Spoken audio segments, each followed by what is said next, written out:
Good night and welcome to another edition of Uncut. Tonight we're joined by my guest, first time here representative from Mesopotamia Division, Shine Barrow. And for those of you all who saw the promo, Shyne, we've been planning to do this for a while. Indeed. Because we wanted to revisit where we went exactly 9 years ago. I'm looking at the calendar right now.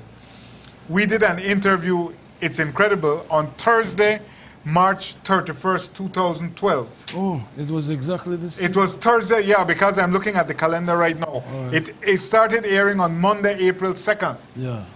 Right? So we did an interview exactly 9 years ago, and if we can bring back that footage, we had it, so that's the footage at the Radisson exactly 9 years ago on a night like this. Yeah, it makes Right? me cringe. It makes you cringe. So that's the first thing I want to ask you, Shyne.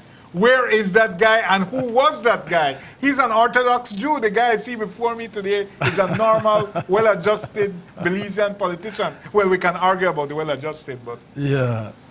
You know, that was a necessary period of my life. You know, I was very much into mental health preservation.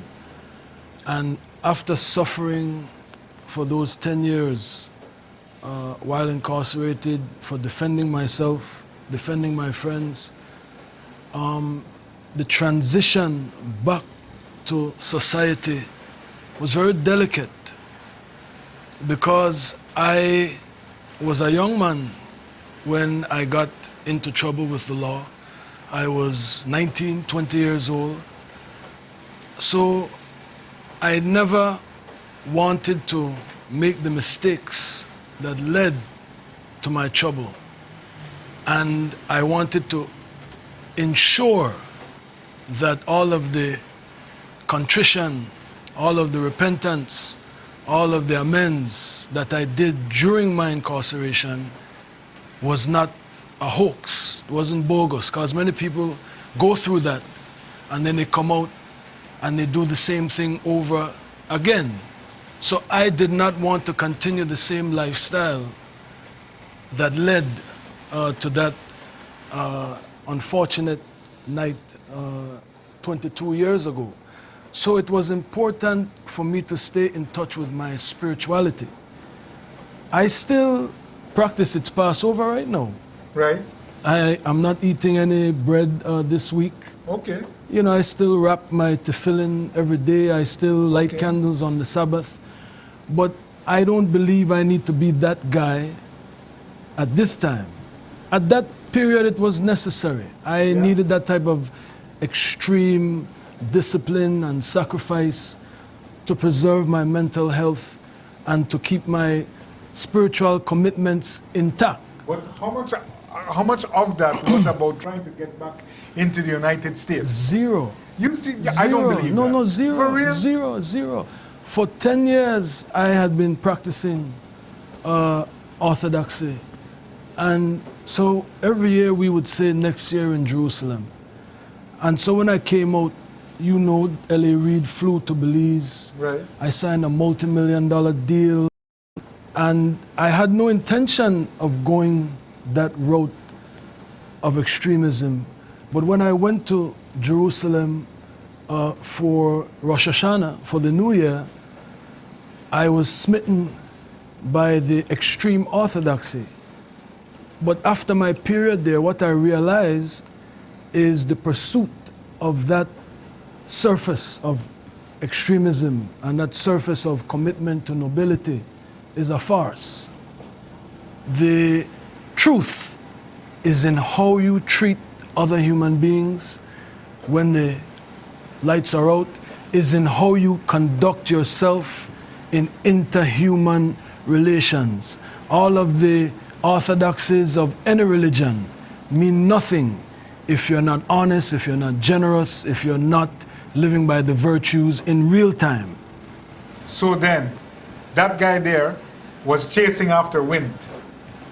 But I didn't know that at the time. Wow. But it was an important exercise. Why it took up a lot of psychic and spiritual and physical energy. But you know, you look at examples such as Kanye West, who some people say has lost his mind, is a mad genius. I think most of us creatives can be considered mad geniuses.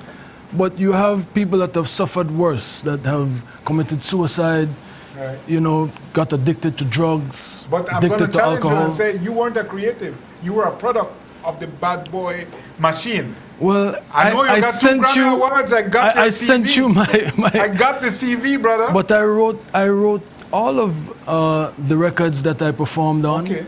I wrote, even in my incarceration, I wrote on Usher's Grammy Award winning album that sold over 20 million records. So So guys, I think we can cue that. I sent you all Yeah. the sheet with all his accomplishments that you sent, and that will lead us to another question. yeah. Continue. But indeed, I was very fortunate to have been a part of one of the greatest record companies, urban record companies, pop record companies Right. ever. Right. So certainly I took advantage of the opportunity to learn from Sean Combs and Andre Harrell and Jay-Z and Damon Dash and Russell Simmons and all of these great musical luminaries. But so two things. But I executive produced my first album because Sean didn't want anything to do with me for legal reasons. Johnny Cochran and Ben Brafman were advising him to separate himself from me. And the only way I got back is because of Anthony Wolf Jones, who was close to both of us. He served as a bodyguard protection for Puff. And I complained to him and I cried to him and I said, listen, you know, all I was doing was defending us, defending myself. I don't know what's going to happen, but I have a dream. I've come this far. Please help me to complete my dream. So under the pressure of Anthony, Puff let me go back in the studio. And it was just to appease the request of Jones and myself. But they weren't taking me serious. And when I did the first record I did was The Life, was produced by Grammy Award-winning producer Nasheem Merrick. And when they heard the record, they were so impressed and so impressed at the ability. They said, man, we need to capitalize on this. But I was almost done. There were reports in the New York Times, in the LA Times, that BMG had dropped me, that I was being released from the record label, and that is the intent that they had. Two things. One, all this experience that you gained in those back and forths, you haven't been able to parlay any of that into any success for any Belizean artist to allow them to get on to something, to get on to something real here. Okay. Second, you've told me this before, you know, as Gangstar said, it's mostly the voice. You lost that muscle in prison. You lost your voice, your ability to rap. You have not created any relevant rap music since finishing your incarceration. Yes. So then, when you return to Belize, it's without your skill on the mic, and second, it's without the ability or the know-how to get anybody onto anything substantial. So as music ambassador, all you were able to do, and you will challenge me on this, was to be a sponsor really, but not really to give anyone the science of success. I disagree, in part. It is true that I was not able to retain the international success that I had once my career had taken off. But look at Tanya Carter. You could argue that she is the biggest female artist right now. One of the biggest female artists right now, certainly within the last 10 years. I discovered her. When I came back to Belize, it was Troy Gabb that brought her to me, and I made her quit her job. I gave her a deal under my Def Jam imprint, and that launched her career. So I would consider that a success. Now again, Independent You can verify. You can verify. You can But- verify. You Okay. can verify. I am the one. They brought her to me. She was working for Novella. I told her to quit her job. I believed in her, and I supported her. I gave her her first big check, and I gave her a lot of science, a lot of technical information. Look at TY. I was able to get TY signed to Popcorn, who is one of the biggest Right. Caribbean artists, the biggest dancehall artist. Popcorn came to Belize. Again, I facilitated him coming to Belize. I facilitated that relationship. And TY went from Commissioner of Police Chester Williams, when he was Eastern Commanding Officer, calling me to his office to do a youth intervention based on my experience with the justice system and my reformation and redemption. And he introduced me to TY and Data and Matic. They had a group called OBS or ABS. And from there, I put TY on every stage show.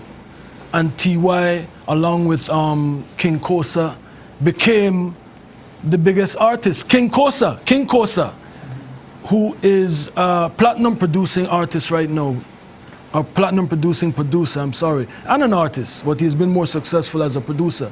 When I first came back, and you could check this with Father Lee, I used to have a weekly session at Heights of Vibes, I recall. and I met there King Kosa. At that time, I think he called himself Kosa, Prophet, who is one of the most successful artists right now.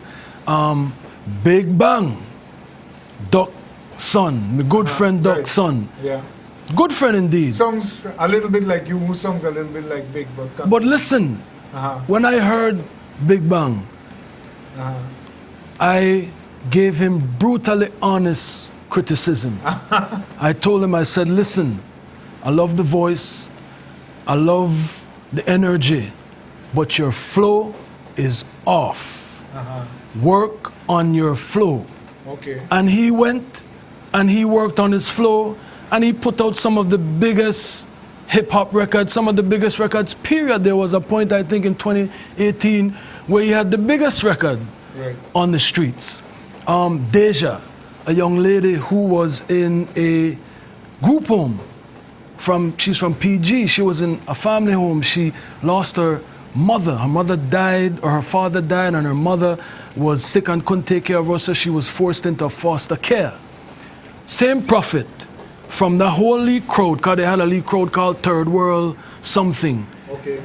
brought Deja to me when I was doing the open mic night, which I did every month, thanks to Michael Bowen and the support from Bellikin. And she got on that stage, even though she didn't make it on time. And after that performance, she won $1,000, and her career took off. And again, she became one of the biggest artists. But- So I'm talking from a foster home. Nobody knew her, to the open mic platform that I created, to every stage show that I would sponsor, I would put her on, and she became a national Heard you. success. Good. Kosa. You When, see, this is why I never want but hold to on, play this Kosa, game, I want because to finish now this, Mr. I'll bring you Shine back in. did this game. Kosa went on to sign a deal with Interscope. Okay. Now, while I didn't give him the deal at Interscope, I put him and the young man, I can't remember his name, the Jamaican producer who produced for Vibes Cartel. I put them in a room with Def Jam. Okay. And they had a bidding war, and my guys from Interscope called me, and I said, yes, you have to do this deal.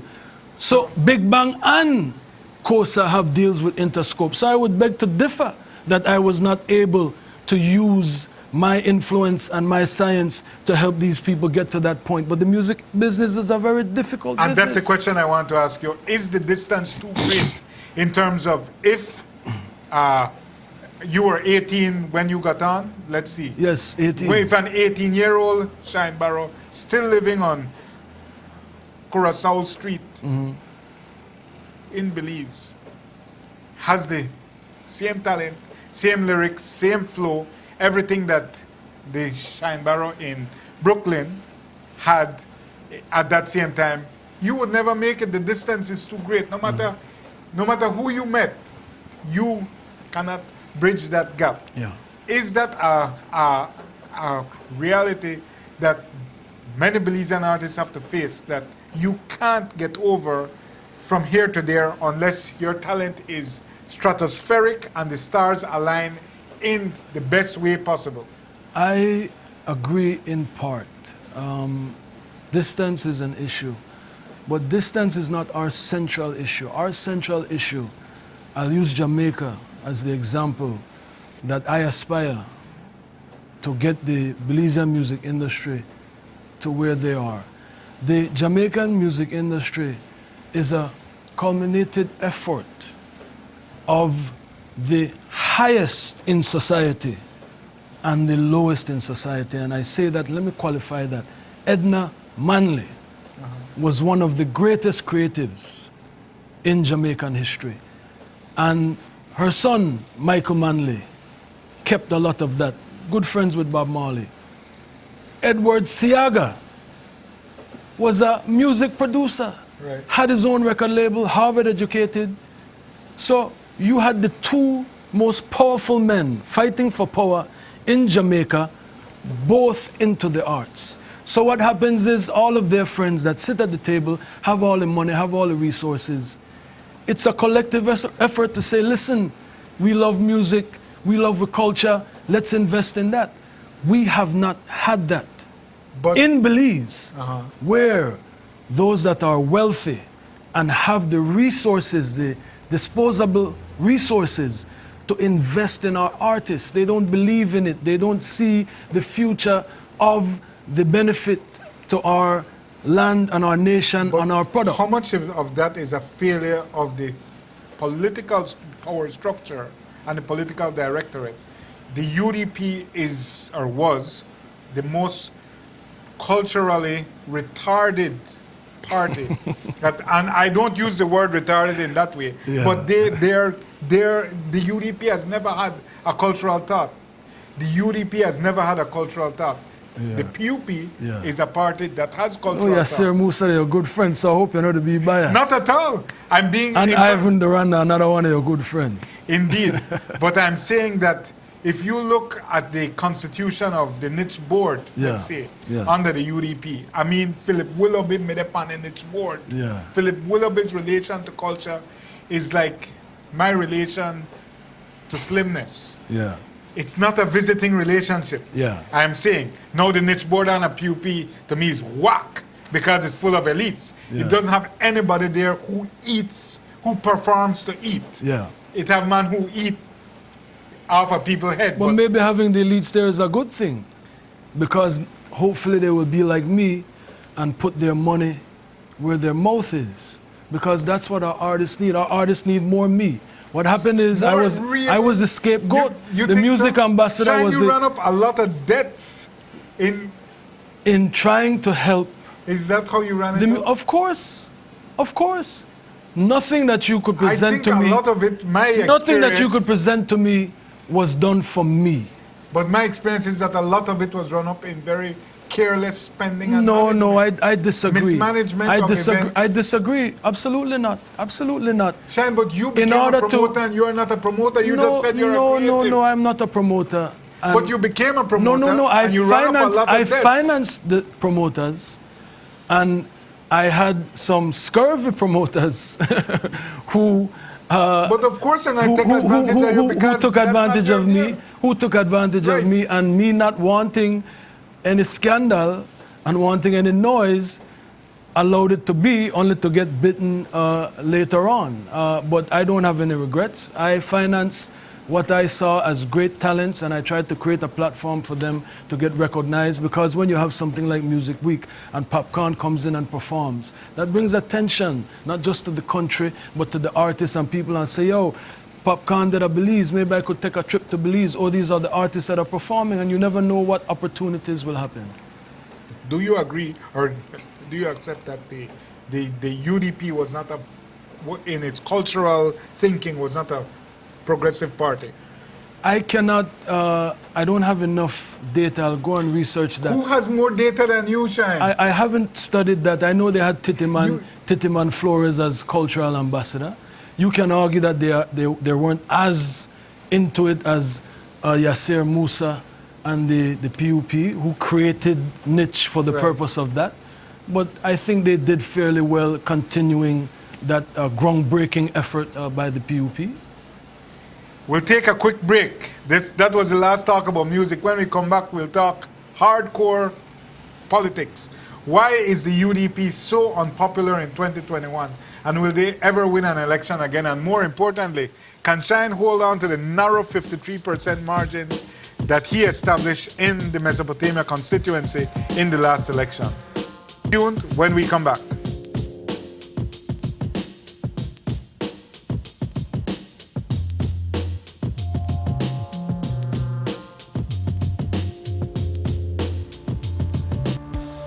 Working off-site doesn't mean you have to be off your game. Studies have shown that simply adding a keyboard and mouse to your laptop increases productivity by 26%. Add a monitor, and you'll be 35% more productive. At Fulltech Systems, we have what you need to enhance your remote work or e-learning experience. With devices such as headsets, video conferencing monitors, webcams, keyboards, mice, docking stations, all with the brands you trust. Keep connected with collaboration tools like Microsoft 365 Suite and Kaspersky and perform efficiently no matter where you are.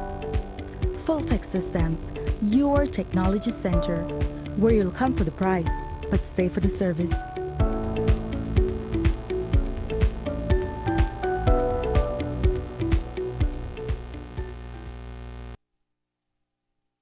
Nando's Wholesale. Great products, great prices. For all your COVID time needs and cleanliness protocols, we offer a wide range of disinfectant products at affordable prices.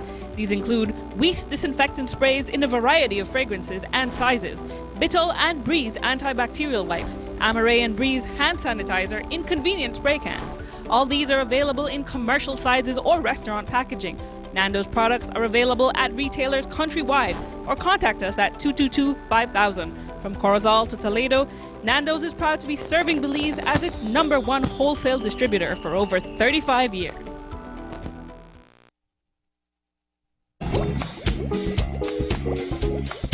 Working at the car wash.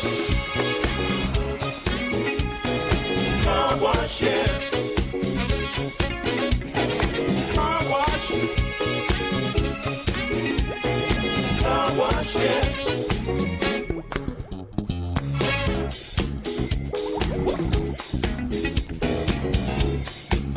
Hi guys, as you all know me already, this is Johnny Rosado, owner of KTubing.com. What's up? We have just opened a superstar car wash. We have partnered with Bernie Velasquez, and we can wash your car for 10 minutes for $10.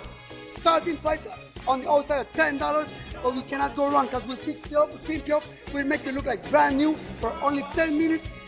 $10 pandemic style. You don't have to get out of the vehicle. You stay in your vehicle for 10 minutes and we do all the cleaning outside. Work and work. Work and work. Work and work.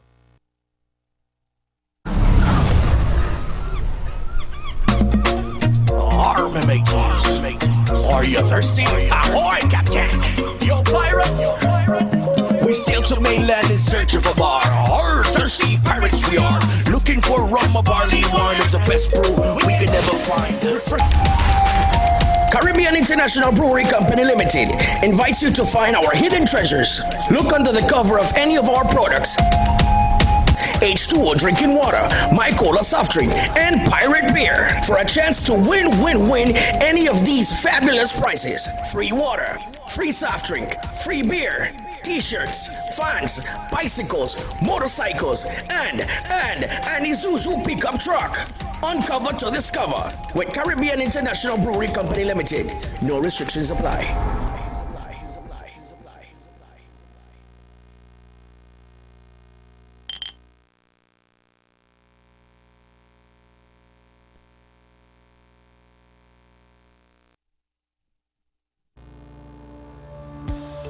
Working off-site doesn't mean you have to be off your game.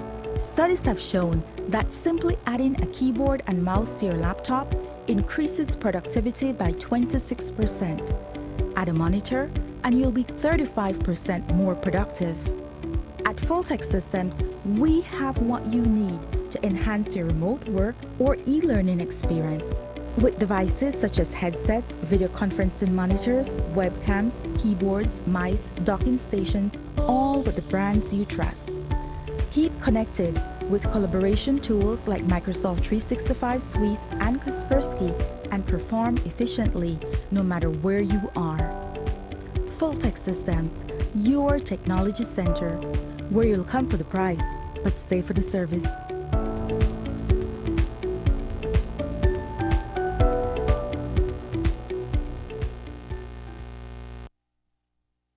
Wholesale is the distributor for the full line of Badia spices, including the original complete seasoning, the perfect combination of ingredients and spices prepared to enhance the natural flavor of your favorite foods.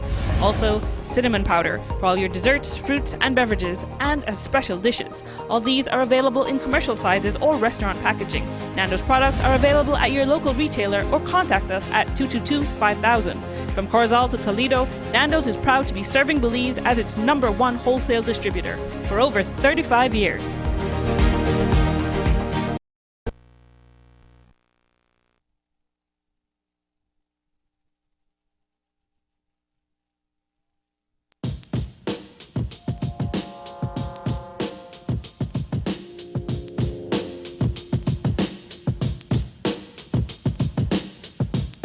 Candidate.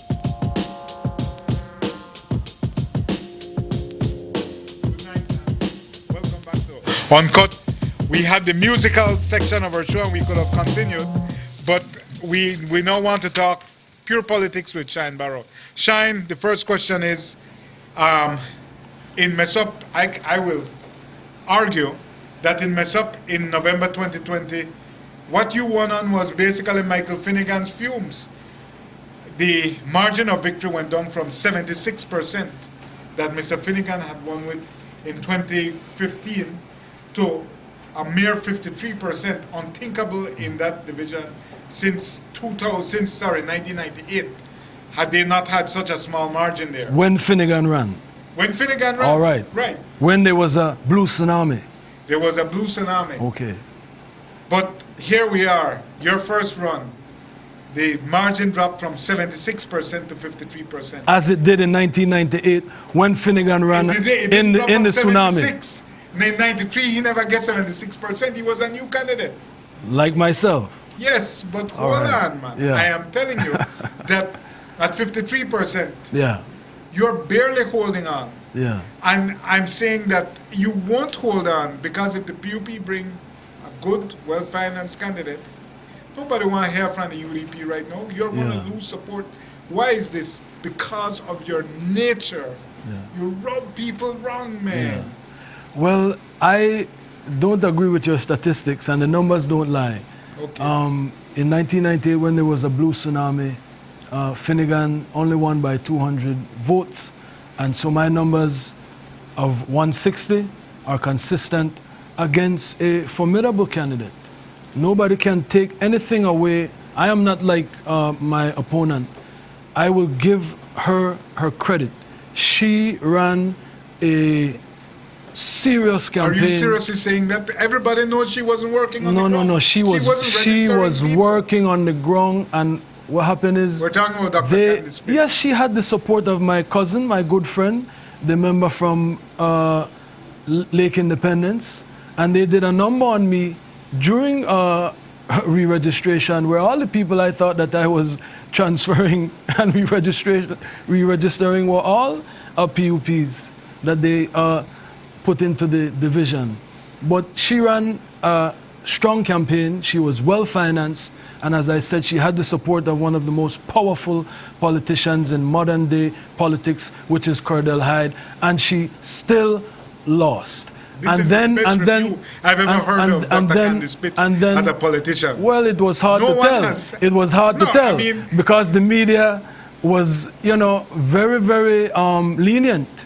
in covering the happenings of Mesopotamia as far as she was concerned. Right. But anything with me, if one raccoon come out and say, Shyne run off of the road, that was covered.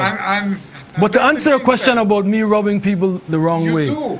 I might rub you the wrong way. I know we have had our back Right. and forth.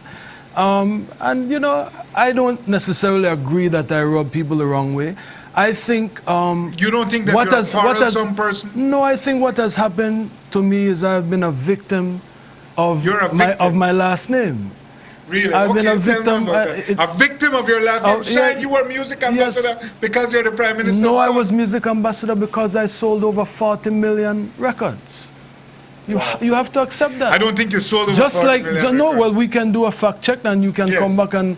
I thought that you did when I No, sent you I the saw it, information. but I'm saying you were on. If you're on Lil Wayne's album, If I write, if you're on one track, if I on Lil write and Wayne's perform album, on that that album, sells 4 million albums. You didn't sell yes, 4 no, million that is how albums. the music industry works. If I wrote and produced But- on that, I am a part of that product, right? You did one track. The album had 21 tracks. Okay, and I did a track on Usher. I did a track on this You one, a didn't track sell on that one. Usher's albums. But I helped. But that's false. That's man. why they had me on the album. They thought that I would help Maybe the it's in album. spite of you, but no. Accept it. Good. No. You have to accept that. So I don't accept 40 million, but go ahead. the same way that Continue about your victim. the same way This is new. the same way that Yasser Musa, you can't say that his father, Prime Minister Said Musa, created niche for him because that's his son.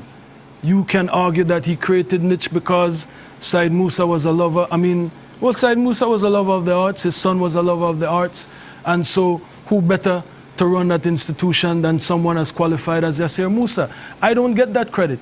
You will sit here and argue with the fact that, oh well, you're on 40 million worth of records, but never you actually sell it when you cannot name another Belizean Right. that comes even close to selling those records. That's really the thing, you know. And then when I say it, you want to say, "Oh, a bragging," and that is Yes. where we get into the you rub people the wrong way, And that's because the- people don't want to give me what I deserve. When I was in the United States, there was no Dean Barrow, there was no Said Musa, there was no UDP or PUP that can take any credit for my success, and my success is astronomical. You have to accept that. #1 album, #2 album, and performing on all these other albums where Puff couldn't get me to be on Usher's album. That was after I left Bad Boy. And I had such a brand, such a legacy that I was able to accomplish that. So all I'm saying is, when I will explain to people my track record, what I've accomplished as a professional, that is not taken as fact. That is taken as, oh, he bragging, and then they will dismiss me. They will find a way to elevate themselves and dismiss me and say, oh, he not just Dean Barrow's son. But you know that I grew up in Brooklyn with my mother, who was a single mother struggling. And my success is a result of my hard work and dedication and blessing from the Most High. So I resent it when people try to define me by who my father is, when I accomplished so much on my own. And then when I try to set people straight, then there is a miscommunication or a misunderstanding. And then I will say that people, not just the PUP, because the PUP did an excellent job at politicizing me when I first came home, even though I was not political. I came home, I was friends with Troy Gabb, with Lucas Spat, with many of the PUPs. I remember I went to George Price's birthday at Lucas Spat's house. So I wasn't into politics, I was into Belizeans. But they did a great job defining me as the deportee, convicted criminal, missing all of the millions of records sold, all of the Grammy Awards, all of those accomplishments were as successful as Andy Palacio was. And I would argue that he is more talented than me. I would argue that Lord Rayburn is more talented than me. But they did not have the commercial success that I had, and you have to accept that. But I'm saying that that's what rubs people the wrong way, because Telling the of truth? because of your So I am supposed to insistence. just sit here and be reduced to being Dean Barrow's son, being a deportee, being a criminal, being a convict, even though I was only involved in one incident. But People will go with this PUP narrative right, for political purposes and not give me my credit. And that is unfair. That is very, very unfair. Is it a case, though, that your accomplishments may be so outsized for little Billies that when you come here saying, well, I sell 40 million records, people are like, man, squash that. Like, when you talk, what language that? Yeah. And in my opinion, Yeah. that's what rubs people the wrong way, Yeah. because you're so self-referential about these sales, and it's like, we not depend on that, man.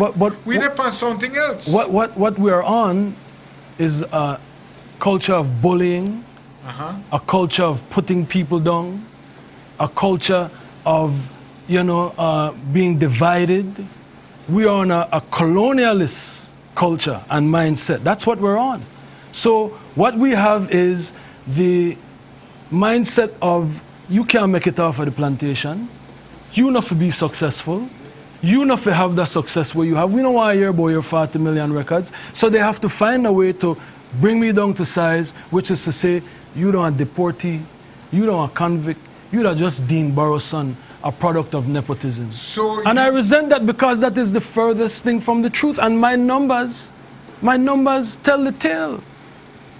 But don't you think, one of our mutual friends was just here and said that when you brought it up on election night, when the good Courtney Menzies interviewed you, and you brought it up, it seemed tone deaf, because this is a time you survived the tsunami. This is not a time to start brag. Brother Vasquez, as much as I love the Honorable Michael Finnegan, you know what I went through. You used to abstract me all the time and say, you not be the candidate, you're to waste your time. It better you just, if I were you, brother, I'd give you advice, left mess up alone. I'd tell you, I know Michael Finnegan. He want to be the candidate in a 2020.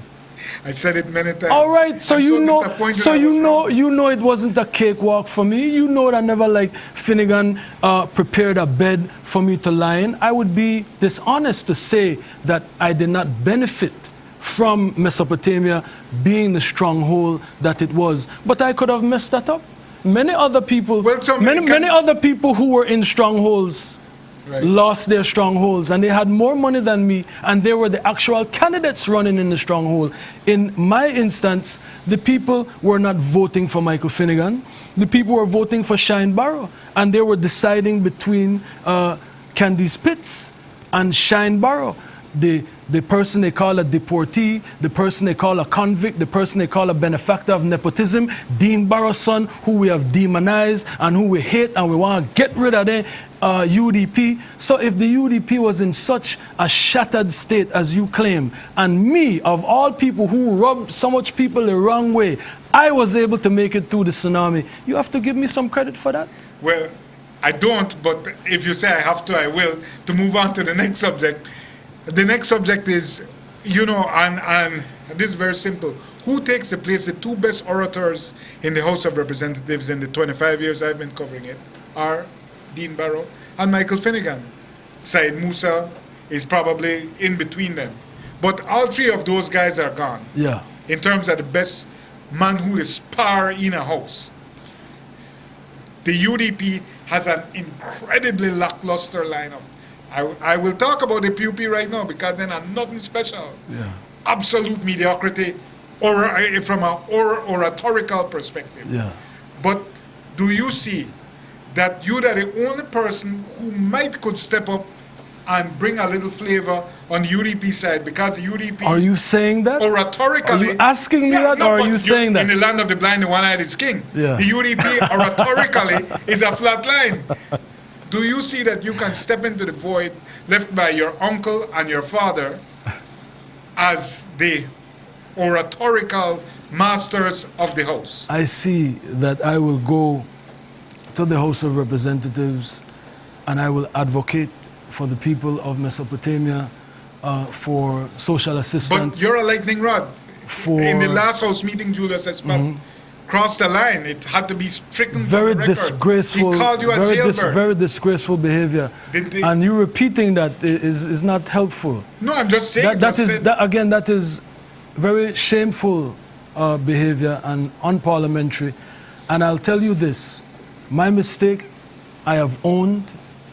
But many people in Mesopotamia in particular, on the south side in particular, have made mistakes. And we as a society have to decide who we want to be. I would never claim do that we word. do we want to be a society of forgiveness, a society of encouraging young But people and other people only- to get themselves together? I only said it Yeah. to say that you'll constantly be facing this because you are one of the only skilled orators. Thank you. I And was you- just trying to get it out of you. No, it- 'Cause I can't say that I'm a Like- skilled orator, because then you say I'm bragging, I and you will. say that's why people I don't like will. you. I But will. thank you, thank so you. Let me, But it was a grudging the compliment. leader of the opposition is an outstanding orator as well, in The my leader view. of the opposition, Patrick Faber, Yes. is a monumental bore in the House of Representatives. I don't think so. I've been there for over 2 decades. I remember when Sir, I remember when me and he never made to say eye to eye, that was a long time. and he gave such an outstanding performance. Uh-huh. I mean, the clap for the man in the gallery. So that has to really speak of his skill. And so, I don't consider him. I think mean, he's- yeah. you know, I just from my observation. but of the thank House. you for your confidence. And I I, said in will. the land of the blind, I the will. one-eyed is No, king. no, no. You Let- said that I'm a skilled orator. That has nothing to do with. In comparison to those around you, you're better than Hugo Pat. You're better than Tracy. You're better than Sis, who may never. How attend about the another blue House side? thing. I think on the other side, the only bright spots are Kareem Musa, Cordell Hyde. Julius is only entertaining because he's theatrically mad. Mm-hmm. But so I think only those two I would say grudgingly are good. All the rest are pretty So, much so throwaways. out of the 31, you put me in the top 3. Thank you. Indeed, sir. But so let me ask you: do you see yourself as a potential party leader down the road? I see myself supporting the current party leader. He won't be there forever. You just came in. Whenever, he's on his going out his 5th term. yes, whenever the current party leader would not want to be the party leader, I certainly would want to lead the party. You heard it here first. Shine wants to be party leader, eventually. You're way out. Second, what role do you see for John Saldiva? You supported him. You threw in your support. For You know, I was Does he- rehearsing this question. I was rehearsing this question in the vehicle because I came early, and how I was going to answer this question. Does he have a role in the new UDP? You know, I believe that his position in the UDP should be determined by the people in Belmopan. The voters are, come on, Shine. That's you just copped out. You completely copped out. The voters in Belmopan, Yes. The voters in Belmopan spoke indeed, resoundingly. and I think we need to listen. Okay. But what I'm telling you is they will have a convention, they will have a determination But being sir, made by You the are a people part of in- an organization that's Yes. that's recovering from a metastasis Yes. of a malignant tumor. You know, I feel very bad for John Saldiva. Really. I feel sorry for him on the surface of it because I don't know what he has done to create the karma that he has suffered. Yeah. But I feel bad for him Really. because the type of defeat that he suffered is catastrophic. And I wouldn't wish that on anybody. The way it happened, you know, it really moved me. I almost cried for the man when he was. The voters I was didn't one of the people that asked him to step down, Uh-huh. and you know, for us to move forward. And I felt terrible about that. So I take no joy in saying that John Saldiva needs to move on as a candidate for Belmopan. But you know, he has a lot of thoughts. He has a lot of ideas. If he can drum up the support of the people in the constituency, then that is for them to determine. I am not in a position, the party leader and the executive, collectively we will have to decide based on what the people in the constituency say who is good and who is not. let me ask you, I want to segue to out of the politics. Because just one thing about Saldiva, you have area representatives that have been accused of bribes by the U.S. Embassy, reporting in a cable that area representatives get bribed with $3 million. As Minister of Lands, they sell land Please don't for call no name. $1,000, We don't want no lawsuit. for $1,000, and then a few days later, they sell it for $1 million. So, you know, the person that is sitting in the Prime Minister's office right now has Slow been it- accused slow the roll, has slow been the roll. accused of those things. It was said in a cable. Yes, I will yes, take it no yes, further. yes. So all I'm saying is that's why I feel sorry for Saldiva, because people have been accused of worse and they have been able to make it to the top office. Right. And so the fact that But you realize the Saldiva, voters don't feel sorry for him. no, Good. and so So they have don't- spoken, and that was my initial Yes. I heard declaration. you. Okay.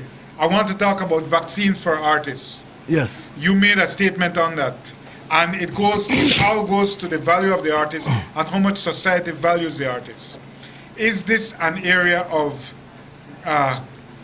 deliberate neglect, or is it just symptomatic of how the power structure sees artists? That man, honor than nobody. And it's unfortunate. But again, I would like to see, instead of criticizing and saying that the how they feel, I would encourage all of those in society on the highest level that they need to take vested interest in the development of our artists. That is how Jamaica became Jamaica. Edward Seaga, Michael Manley, Edna Manley, Norman Manley, Bostamente. All of these people were heavy into the arts, and we don't have that in Belize. It can't just be a music ambassador or a minister of culture or a shadow minister of culture. It has to be a collective effort of the highest in society, middle society, every part of society investing in our artists. And that is why I asked the Minister of Health to put the artists with the tourism sector, because they are a part of the tourism sector. They help us sell our product. They are part of our product. Excellent. We want to thank Shine Barrow for being here tonight. He agreed to appear without any frills or flurs, or asking for sending the questions. And I appreciate that, Shine, your openness. You know that we've often had a tense, or there's been animus in our relationship, but so you didn't let that scare you But we off. talk about music, create playlists for you. That we could always talk about. So you're my brother in music. My brother in music, All right. indeed, Yeah. and nothing else. Yeah. That's the problem. Thanks so much for joining us. We'll be back after the break with Kwame Scott and Fitzgerald Palace Joseph talking about a requiem for the cross country, 2 years without it. And damn, Bali, when I still want to say that Justin Williams, the non-Belizean, the only Belizean to win, why no serious? After the break, we'll hear it.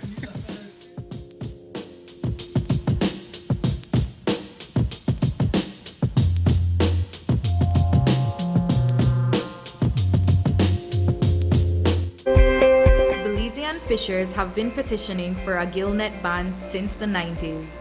Following a multi-year process, on November 5, 2020, the government of Belize banned gillnets. Oceana and the Coalition for Sustainable Fisheries are currently dispersing $2 million Belize dollars to licensed gillnet users to help them transition away from the gillnets to clean fishing gear and practices to ensure that licensed Belize fishers and their families are not marginalized.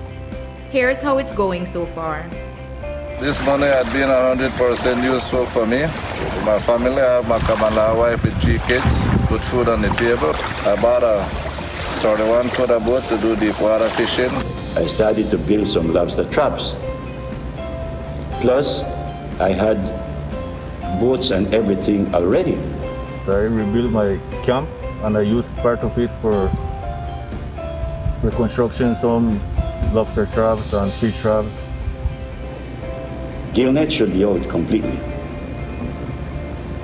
That is one that I'm very much against. We catch anything from half pound to whatever. So you could see where we don't take care of our business. It's good to practice sustainable fishing because you don't know if the younger generation will be able to know snook, tarpon, and those kind of fish. I've seen more fish, more school fish in my area, and that's good for the future generation. I hope we get more fishermen with that conservative attitude. We can't give up the fight. We have to keep on fighting and do the right thing. With a successful transition program well underway, these former gillnet users are doing their part to guarantee a future in fishing through sustainable practices and uplifting both their families and their communities. To the generations that came before, and for the generations still to come, a thriving, abundant sea is possible.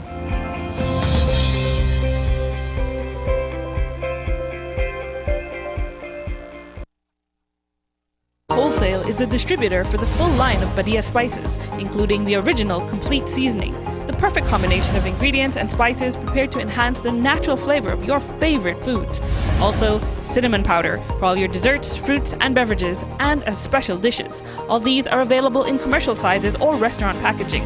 Nando's products are available at your local retailer or contact us at 222-5000. From Corozal to Toledo, Nando's is proud to be serving Belize as its #1 wholesale distributor for over 35 years.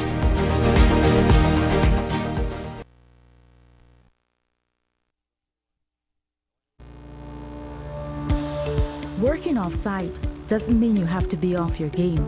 Studies have shown that simply adding a keyboard and mouse to your laptop increases productivity by 26%. Add a monitor, and you'll be 35% more productive. At Fulltech Systems, we have what you need to enhance your remote work or e-learning experience. With devices such as headsets, video conferencing monitors, webcams, keyboards, mice, docking stations, all with the brands you trust. Keep connected with collaboration tools like Microsoft 365 Suite and Kaspersky and perform efficiently no matter where you are. Fulltech Systems, your technology center, where you'll come for the price, but stay for the service.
but they're the youngest historians in the history of historianism.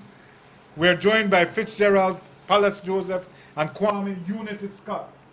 We want to talk about 2 years without a cross country. I saw you guys on the news lamenting about it. But first of all, emotionally, Kwame, how does it feel for the cycling community and the wider society to go 2 years without this historic race? First of all, Jules, I'd like to say thanks for having us. It is special to not be a politician or a trade unionist and get invited to your show. You got that right. So it's a time of the year and this is the week, so we thank you. I can't talk on behalf of all the cyclists, but cross country is special. At 50 years old, I have been around the bugle. I have been around the warm feeling of cross country coming. As a young teenager, 13, 14 years old, Stone Jam took me on a motorcycle to look at a 31 and back race, and my love for cycling was born. In 1986, I was on a motorcycle servicing Stone Jam when Matthew Smiling won. So I've been around. I've actually tried it twice, but we won't get into that. Palace will have a field day with that. Let's leave it at that. But it is more than just a race. It is a feeling, it is a cultural experience, it is in our DNA as we were when I was a youngster. Times have changed, things have changed. Could be the inception of the foreigners, could be the amount of foreign victories. I could tell you quickly off the top of my head, in the last 10 years, as a country, Belize has won the cross country 4 times. In the last 20 years, Belize has won the cross country 6 times. Wow. So there is that disparity in terms of, I mean, people say that Easter Spile and Belizean no win. But should we still put that amount of cultural import on it? We've done everything we can to make the race an uneven playing field for Belizeans. In terms of, we incentivize them so much for the first Belizean at Konya Station Prize. We do so much to make Belizeans win. I will and they still respectfully can't disagree, and I won't allow you to continue with that tirade because Tell me. at the organization level, that has changed over the years. Okay. Where you don't have a prize for the first Belizean. Okay. You have a prize for if a Belizean wins. So, for example, one year I think the prize was $5,000 if a Belizean wins as an incentive. So if a foreigner wins, that 5,000 stays in the coffers, and the next year it grows. If a Belizean wins. In addition to that, along the road, we don't accept prizes for the first Belizean. I mean, you can't have a station prize in Kamalote. I don't think we've ever done it. It's not logical. Okay. I mean, how you have a prize where 7 persons sprint for the prize and, oh, none of them are Belizean. We have to wait for the 8th person. Actually, the officials wouldn't be able to even take that prize. Or they might miss the other one along the road. In addition to that, allow me, because you went on a tirade, allow me. In addition to that, it used to be that foreigners were allowed on local teams. So you find that the local teams were stacking up with what we call assassins. Each local team was allowed 2 foreigners. And it was the case that foreigners come and then local teams decide I want a foreigner to beat for their foreigner. So local teams split in 2 so they could get 4 foreigners. Right. We have evolved where we have seen too many times Belizeans say, I can't chase because my teammate is down the road, but I'm a foreigner. So now foreigners were allowed 1 to a team. And then it is now no foreigners on any local teams. The foreigners have to come on their own. But unfortunately, we have been exposed because we are not racing against them. Yes, so we I'm are saying racing against ourselves. all these things But I are haven't done and finished they as still yet. I win. hear Sorry. you. You are the host, but what has happened is that if you have 100 guys lined up for cross country and 25 of them are foreigners, it's not like you have 75 people racing against 25. Right. No. First of all, of the 75, there are only less than 10 who are potential winners. So we are already outnumbered to a certain extent. But in addition to that, we don't raise our flag. We don't sing our anthem every day at school from toddlers. So we don't love Belize that much. Interesting. The people out there want to see one Belizean win. But when you have one youngster where they ride for team, give me a team, Digicel, and team Digicel take care of whole year, he ride on $12,000 bike, he get supplements every week, he get a stipend, he get free phone. His allegiance is to Digicel. So when the Giselle tell her, wait for this one, or not chase that one, that's where the allegiance lies. They don't believe, there is no team Belize. Please, make we stop, be sentimental and make we be realistic. So, what we need to do, raise the flag and sing the anthem every day, make we start from preschool. That's the start. explain to me, Palace, what it's like out there on the road when they see one foreigner, they make one break, and certain teams are aligning in a certain way. Is there ever a moment when people say, boy, we got to win this to Belize? We broke everybody's heart. What's happening out there on the road? What's the dialogue like? I could answer. That hasn't been, that hasn't happened.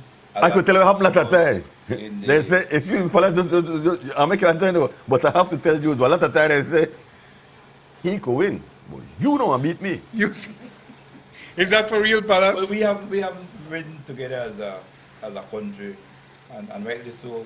Kwame made mention that because everybody has a team and the allegiance is for the team and not for the country, so we don't have a national team per se that will go. And we're not.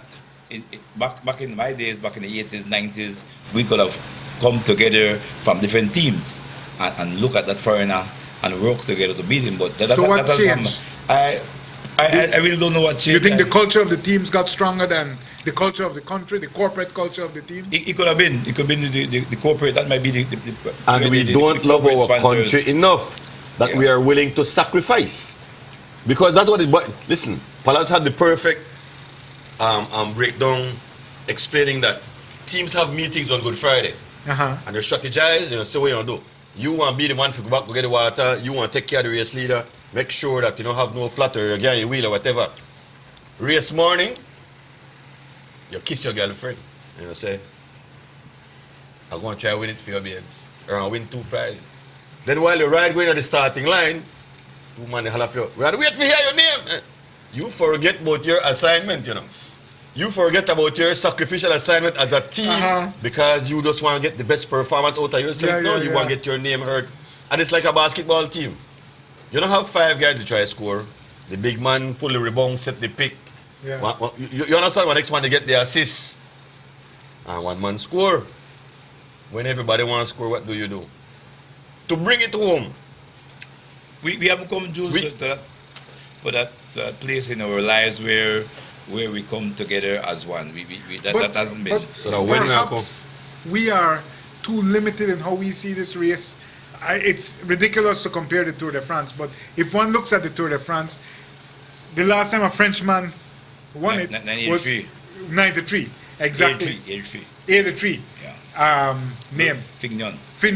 Laurent Fignon. Yes. So I'm saying that, and nobody expects a Frenchman to win it. If he does, it's great. Yeah. But I'm saying that perhaps we are too primitive in our view of how international racing So if we're going to internationalize works. the race, then let's do it like how Roque Matos did the M&M Tour in 2008 or 2009 when he went UCI, when we had 73 foreigners and 54 Belizeans starting. Right. But it was an international race. Right. Yeah. We had from Belgium to Venezuela to Canada. But I think Belize, the cross country, has become international though. The people are still locked in that. Yes, we are still locked into the nationalism. Right. But the race has transformed. The race has become now an international But I also race. think that we haven't raced against the foreigners as Belize. They are a lot better than us in many ways, but we haven't fought against them, not tooth and nail, as Belize. Okay. For example, if you have 15 Belizeans riding together, and of the 15, 5 are in Palace's top Belizean hopefuls, and 10 decide to sacrifice for that 5, you'd see a different race. No guarantees that we will win. But when you have everyone riding against each other, Team Bennis is riding against Santinos is riding against Digicel riding against Smart is riding against Team Western Spirit, then where does the cohesion come in? How did Ryan Bauman set the record of 5 hours, 40 minutes, 12 seconds and run the last 50 miles by himself? And in the last 10 miles, when in any cycling circle you would know, that is where the gap closes, he gained time. How did that Because happen? there was not a concerted chase. Everybody don't settle for battle for second place. Only Big Mike chaser. So we need to change.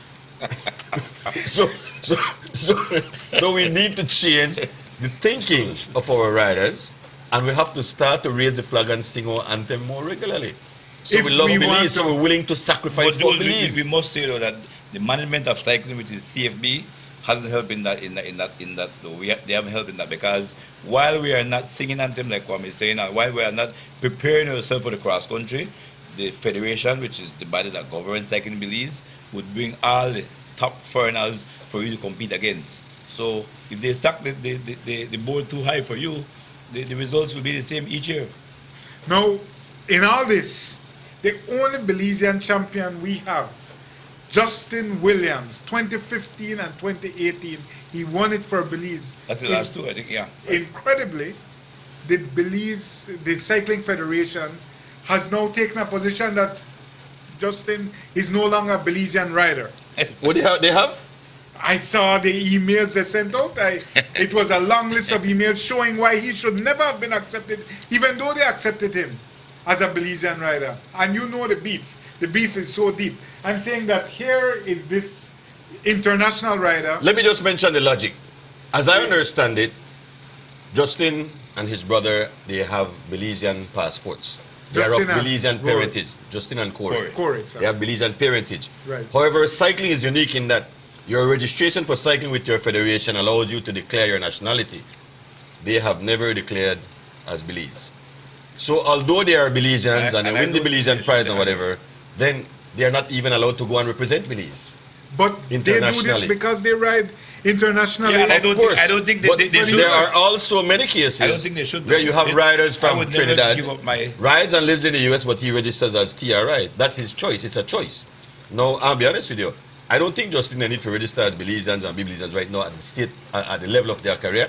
They have much more to gain. That guy we come to talk about, they know their level of Justin Williams, and they know they win the kind of race. So there is a choice. National crit and there is a choice. The American think Justin is winning. If he puts a BZ behind his license, he won't be able to win those races. So he should not. He should not. But then should he continue to? But we want him to go to the Central American and Caribbean Games. We want Brandon Catus and Byron Pope and Oscar Kirots. They bring Justin to the line. But that won't happen because he won't give up his. I don't think he should give up his nationality to do that. Honestly, his U.S. nationality. He has too much to lose. But then should we accept him as a Belizean rider when he comes? Because what the Cycling Federation said in its last series of communications that they should never have accepted him. And technically, that is the case. They said that. But technically, that is the case. Yeah. But then they accepted technically, the case is this: pros are not allowed to ride in our races. Right. A professional is anyone who is registered with a UCI Pro or UCI Continental team. But Justin is not, though. However, he used to. However, because they are Belizeans, they are allowed to ride. Yeah, but that's what happened though. Right. If you're a Belizean and a pro team, you got what you call the country alliance. National immunity. You can do it. Because they're a pro, but they're Belize and they carry a passport and stuff. So. But they just can't represent Belize. Yeah. So. But the guy and his brother are phenomenal. But we want at least come do some youth camp. They're two of the best. Okay. We want to come inspire the youngsters there. We want it. I want to be like Justin. So we want up on the ground. So you're saying them man they raid the band but no one plant the can. But I don't know you guys say raid the band. Belize is not offering none to them. Belize. What have Belize given them? The cross country. He gave them their DNA. Well, that too. He gave them their love of cycling. They got it from their father. From the parents. That you can say, but that Belize their cycling. love of cycling came from their father, who was a cyclist. I know, but you can say Belize to see them in the peloton. Cycling have given them. Their style of racing, their aggressive style of racing, it is very unique. They are born leaders. They like to lead. They will go down fighting if they do lose, you know. But I don't want to see them represent the country. Belize haven't given them that I personal thing. Belize so then, when cross country resumes again, which is next year, you're sure of that? Well, you could have a third wave and fourth wave. Hopefully, of course.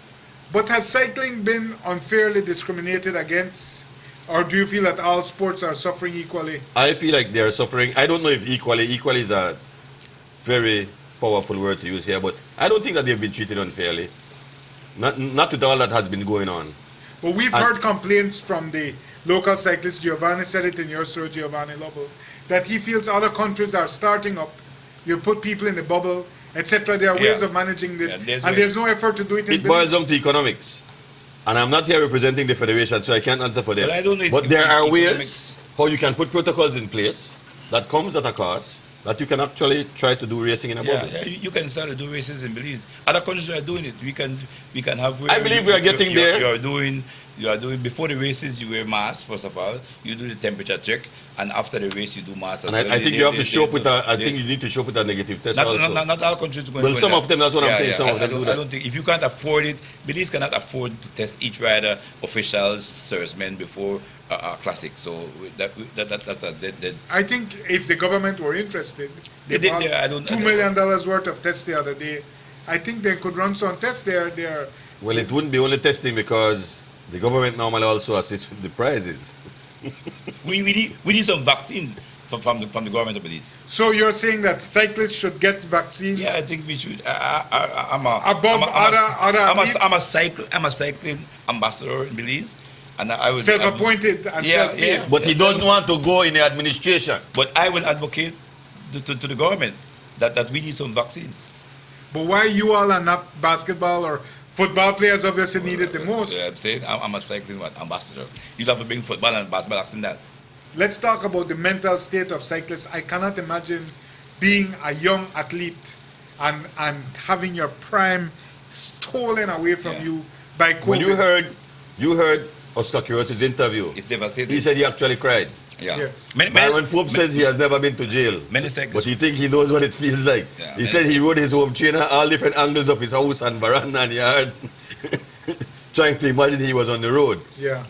And I can only imagine to a certain extent that an athlete who is dedicated, Yeah. an athlete who's committed to whatever sport, when you get choked unassumingly, without warning, it can be devastating. I believe you heard the youngster Josh Fuller said that he didn't have anything to look forward to, so he just let it go for a while. These guys are fighting to hold on to their prime. In your case, Palas, you are fighting to hold on to your marrow. Because Imagine. that's the way you let them to know. So Jules, it's worse for me. It's worse for you. Going through the floor, it's worse for me. But Yeah. I mean, it hurts as well. I don't cry, but last year I was hurting, and this year I'm here again. But I can imagine the younger guys because what they're You hear how much of the guys are saying in an what they're interview that treating them. 2020 was going to be there, yeah? Oscar Yeah. come out for the victory, New Year's Day. Byron said that would have been his year, time is running out. Everybody, yeah. Giovanni said he think that would have been the year. And the Padillas would have been coming also. It would have been their year for sure. Yeah, so what is happening, it really has hurted the cycling population, and it's hurtful But to imagine. there's something there in what you said. We know that the Padilla brothers, among others, can enter Belize at any point and just light up everybody. Is it that A, we are not training seriously, B, we are not equally physically gifted, perhaps we have a physiological disadvantage where our muscularity is more compact and less lean? Why is it I will that disagree. we shouldn't compare to them? I will disagree with the Prime Minister when he said that we don't have talent. In my sport, cycling, we are very talented. But let me say this. We Let me say this, Jules. are not given the opportunity to go the distance that they. But that they maybe go. we're We not must training realize also seriously that the enough. Padillas are technically professionals. That is what they do. They don't go ride the morning and then go to work. Okay. They go ride and then go get a massage. Yeah. Okay. That is one. Two, it has been revealed time and time again to us that our training regiment needs to change a little. We've seen a John DeLong come here on New Year's Day with 2 foot of snow in the backyard. We train in the basement Right. and Batwell. Right. So we need to change with training, add more miles, whatever, however, but we need to get more scientific with the training. Anthony Taylor is almost as young as this gentleman. I believe He's in his closer, 50s. older. Older than me. Older than you, and every year he's in the top 10. No, I think he's been out of the top 10, but Yeah, well, I, but he's still I, I very get good I as get well. what you're saying. And again, basement, Right. rollers, home trainer, So is it that we don't understand how to train a part of the seriously? training Yeah. techniques. The yes. science, However, the science is failing us. Let's look at it the other way. Science of cycling is My failing 55, Belize. my 54-year-old virgin right here. Please pull up the footage from But- Monday's story of Fitzgerald on the roadside. It's on the Raw Fighting the 5. breeze. Fighting the breeze. My good friend here, 54 years old, got back on the bike 4 years ago, 5 years ago. Right. And he has worked himself up to a point where he is probably, in my opinion, a top 10, top 15 rider because of his training. But that He do some right 9-hour ride per shows Wednesday. that what then young boy they do is farcical. There's no way. Yeah, I shouldn't. Agreed. You are obviously a gifted man, but there's You're no saying way the same thing I'm saying. This 54-year-old. They need to add more miles, spend more time on their bike, change the science. The science. But we always talk about cycling, me and David. I would always, we on a chat group, regular chat. I'm sure all these guys listen right now. Some of the problem, Jules, we are having is that, and I am enjoying my sport at 54, and I can compete with the young men because some of the things I'm doing, I'm getting the edge over them. I have the edge over them. You're not the dope. But not dope. Nobody with the dope wants to say the dope. Not dope. But I'm telling you, but some of the ills in cycling that our young men face. And Are the ills boozing? So, well, chase girl. It might be that those might be a factor, but the discipline one I'm seeing, they're not doing those.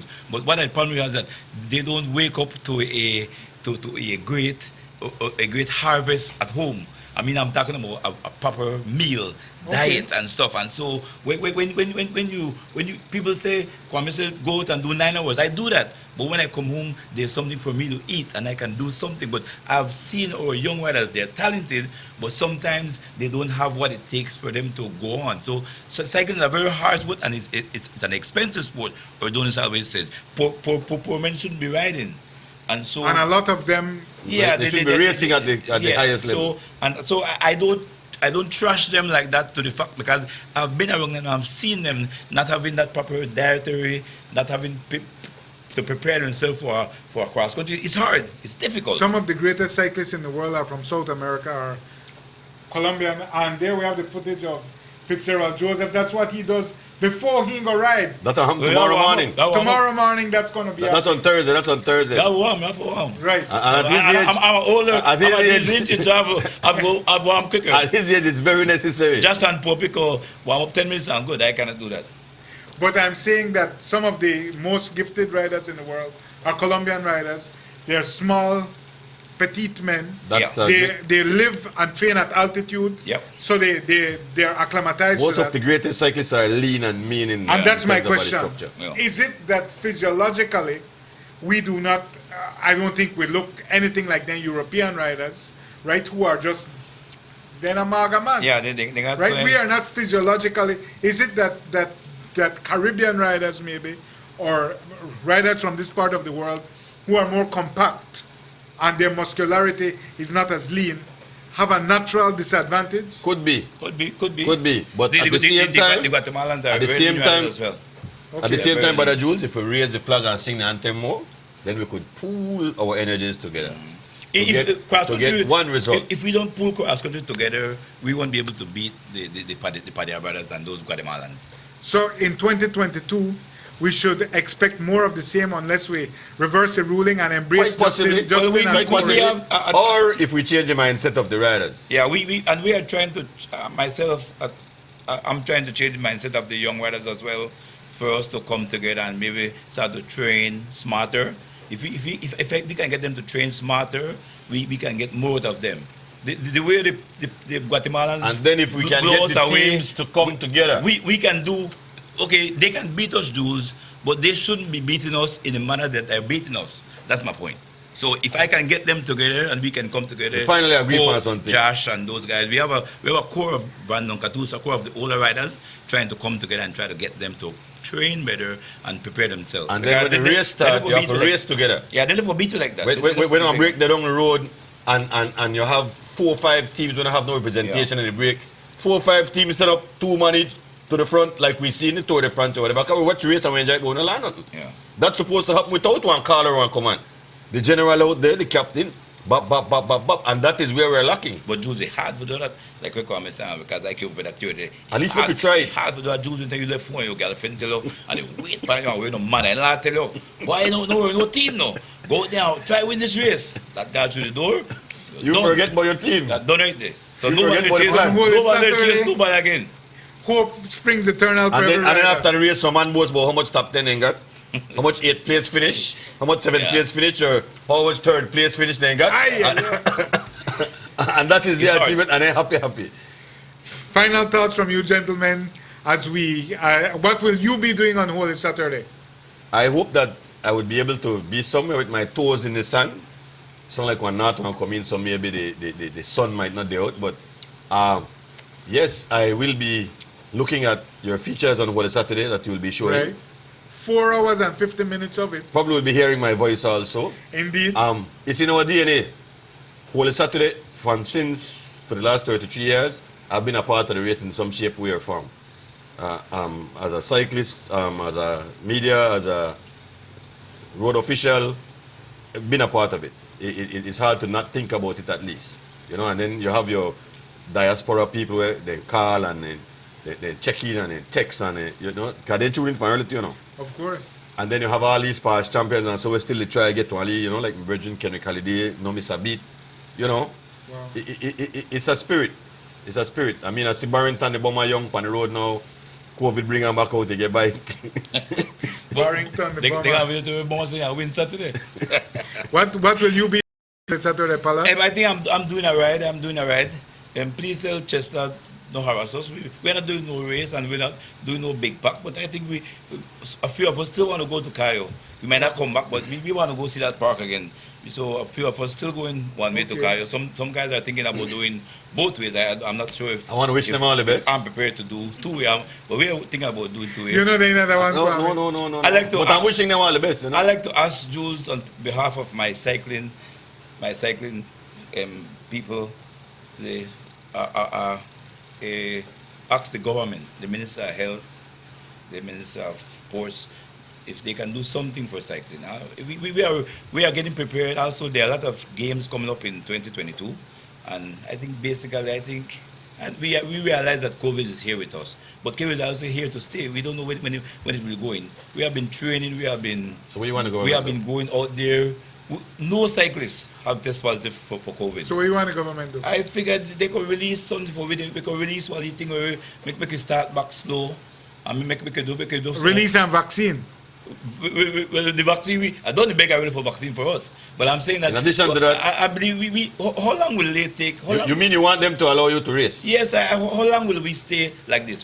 But you have been racing. No, nobody's dying. Where is that? You have been racing. Who is that? Who is that? That combat sports show? Oh, no. Who won? Well, I don't know about Under the radar. Those are speed rides. That's not racing. Speed rides. Racing now when you get prize. Racing now when the official, the police, the lead. We don't have that. Come on, that's for March 2020. We don't have seen that. So those races were unofficial, okay? I don't know. I know what race you're talking about. I want to thank you guys for being here tonight. It's always a pleasure. On Saturday, please do what Kwame plans to do. Channel 7 will show 4 hours and 50 minutes every story we have done on the cross country from 1994 to 2019. Kwame participated in many of them, whether he was heard or not heard. So we want to invite you all to spend your Holy Saturday from 8 a.m. on Saturday morning to midday, and it repeats from 5 p.m. to 5 hours later. And enjoy that on Holy Saturday. And people in the Watch Zone who try sponsor it, we want to thank my sponsors for tonight. Thanks so much for the support. Oceana Belize Full Tech System, Nando's Imports, Pirate Bear, and Superstar Car Wash. Thanks so much for your support. Join us again next week when we'll have some more exciting and high-powered guests. Not as exciting as these guys, but somebody big in our politics. Thanks again. Uncut next week. Very special. We are the only known politician.